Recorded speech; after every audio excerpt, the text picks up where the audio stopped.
अभी भी मोदी जी हम विपक्ष के ऊपर ही टारगेट कर रहे हैं। मोदी जी बड़ा सीना तान करके 56 इंच का सीना लेकर घूम रहे हैं और कह रहे हैं कि हम मोदी का गारंटी है।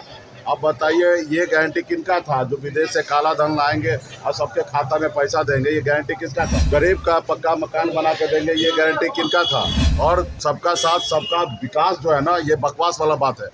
मोदी जी अभी बताइए 17 को सीट बीजेपी दिला रहे हैं। 17 सीट में से 7 सीट SC ST OBC को दिए हैं, जिसका 90% आबादी है, और जिनका 10% आबादी है उनको 10 को सीट दी है। पनोरमा ग्रुप, जो सोचता है वो करता है, आपके अपने सपनों का आशियाना। नमस्कार, आप देख रहे हैं भारत लाइव। चुनाव प्रचार पर जाने से पहले मुकेश सहनी से जब पत्रकारों ने पूछा कि पवन सिंह को दल से निष्कासित कर दिया गया है, तो इस पे मुकेश सहनी ने कहा जो ये एकमात्र दिखावा है, क्योंकि बीजेपी की तरफ से ही पवन सिंह को प्रश्रय दिया गया था। उपेंद्र कुशवाहा को हराने के लिए उनको खड़ा किया गया था, ताकि उपेंद्र कुशवाहा हार जाएं और बाद में उपेंद्र कुशवाहा को बीजेपी में शामिल करके कोई पद दे करके उनकी पार्टी को बीजेपी में विलय कराने की एक तरह से साजिश चल रही है। इसका उन्होंने आज खुलासा कर दिया। उन्होंने साफ तौर पे कहा जो उपेंद्र कुशवाहा को हराने की साजिश बीजेपी की तरफ से चल रही है।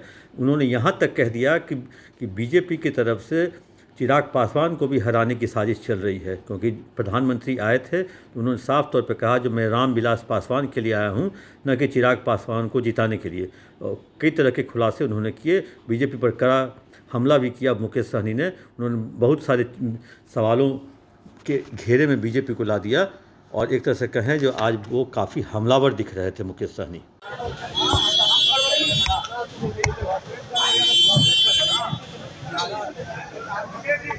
सर, ये सानी जी, ये जिस तरीके से पीएम ने कल वाराणसी में कहा है कि इंडिया गठबंधन है वो महिलाओं को आरक्षण का विरोध करती है, और जब सत्ता में आती है तो महिलाओं को तुरंत करती है। देखिए अभी भी मोदी जी हम विपक्ष के ऊपर ही टारगेट कर रहे हैं। अब बताइए 27 सालों में 17 साल से एनडीए का सरकार है, 7 साल स्वर्गीय अटल बिहारी वाजपेयी जी का सरकार रहा, 10 साल से मोदी जी का सरकार है। उनको अगर आरक्षण करना है तो करना चाहिए था, ये खाली बोलने की बात है। अभी उनको अपना हिसाब किताब देना चाहिए कि 10 साल में उन्होंने कहा, अभी मोदी जी बड़ा सीना तान करके 56 इंच का सीना लेकर घूम रहे हैं और कह रहे हैं कि हम मोदी का गारंटी है। अब बताइए ये गारंटी किनका था जो विदेश से काला धन लाएंगे और सबके खाता में पैसा देंगे, ये गारंटी किसका था? हर साल 2 करोड़ युवा को नौकरी देंगे, ये गारंटी किनका था? गरीब का पक्का मकान बना के देंगे, ये गारंटी किनका था? किसान को आय दुगुना करेंगे, ये गारंटी किनका था? तो ये अपने गारंटी जो इन्होंने वादा किया उस पर चर्चा नहीं कर रहे हैं, अभी भी विपक्ष को टाल कर रहे हैं। हमने कहा ना 27 सालों में मैक्सिमम 17 साल आप सत्ता में हैं, आप देखना चाहिए, आपको करना चाहिए महिला का। हम लोग तो अधिकार के लिए लड़ाई लड़ रहे हैं। अभी बिहार में जाति आधारित गणना करा के और आरक्षण का दायरा बढ़ाया गया, ये काम आप भी कीजिए। हम कह रहे हैं ना, हम लोग जब सरकार में थे तो मुख्यमंत्री नीतीश कुमार जी के नेतृत्व में भारत सरकार में मोदी जी से जाके मिले थे, और हम लोगों ने प्रस्ताव रखा कि पूरा देश में जाति आधारित गणना हो, ताकि पता चलेगा किनका कितना संख्या, उस हिसाब से उनका संख्या मिलना चाहिए। ये मोदी जी झूठ बोलने वाला काम कर रहे हैं, और सबका साथ सबका विकास जो है ना, ये बकवास वाला बात है। मोदी जी अभी बताइए 17 को सीट बीजेपी दिला रहे हैं।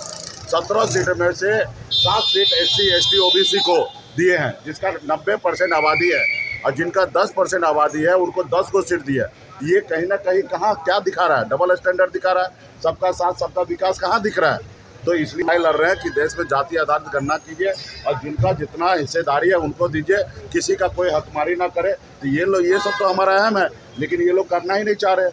पवन सिंह को पार्टी से हटा दिया गया है, निष्कासित कर दिया गया पवन सिंह को। पवन सिंह ये दिखाने के लिए किए हैं, दरअसल बात था कि उपेंद्र कुशवाहा जी को ठिकाना लगाना है, ठीक है।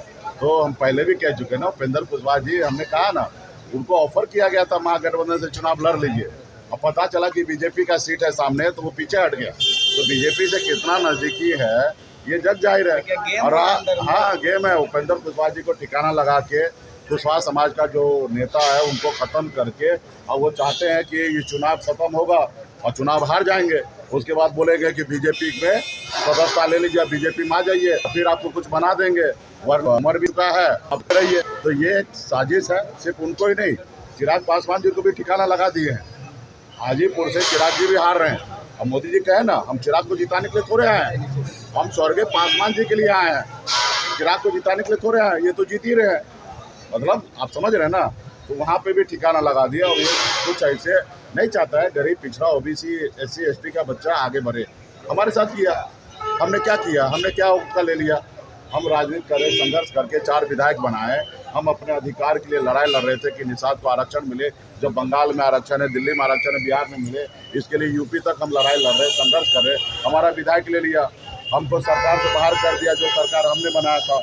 अभी हमने थोड़ा सा कड़क क्या बोल दिए, आईना दिखा दिए, सुरक्षा वापस ले लिया। ये नहीं चाहते हैं कि गरीब पिछड़ा समाज का बच्चा आगे बढ़े, ये खत्म करना चाहता है। हाँ, अभी क्या का डर है? मल्लाह का बेटा किसी से डरा क्या? बिहारी डर देगा क्या? वो भी गुजराती से। पनोरमा ग्रुप, जो सोचता है वो करता है। अगर ये वीडियो पसंद आई और वह बिहार के राजनीति और बिहारियत से सरोकार रखेनी तो सब्सक्राइब बटन दबा के चैनल के सब्सक्राइब कर ली। ओजे एगो घंटी बा, ओकरा बटन दबा देला से कुल सटीक और मारक खबर रुआ मुफ्त में मिल जाई। अगर रुआ पत्रकारिता के हमनी के नया प्रयोग में सहयोग कर चाहतानी तो ज्वाइन बटन दबा दी। पेटीएम नंबर नोट कर ली 9386816700। धन्यवाद।